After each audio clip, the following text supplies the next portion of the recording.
عید الاضحیٰ پر ایک اندازے کے مطابق 4 کروڑ روپے سے زیادہ کا مویشیوں کا کاروبار ہوتا ہے۔ تقریباً 23 ارب روپے کسائی مزدوری کے طور پر کماتے ہیں۔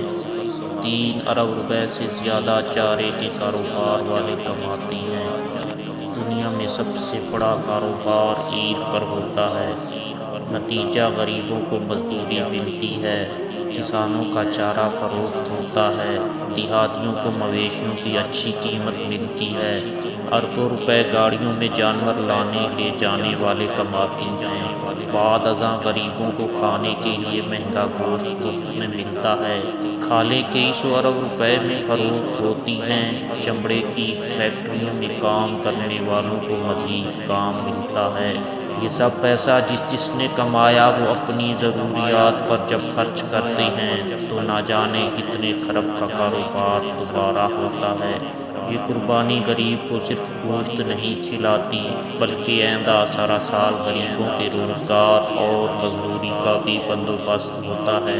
دنیا کا کوئی ملک کروڑوں اربوں روپے امیروں پر ٹیکس لگا کر پیسہ غریبوں میں بانٹنا شروع کر دے تب بھی غریبوں اور ملک کو اتنا فائدہ نہیں ہوتا جتنا اللہ کے اس ایک حکم کو ماننے سے ایک مسلمان ملک کو فائدہ ہوتا ہے۔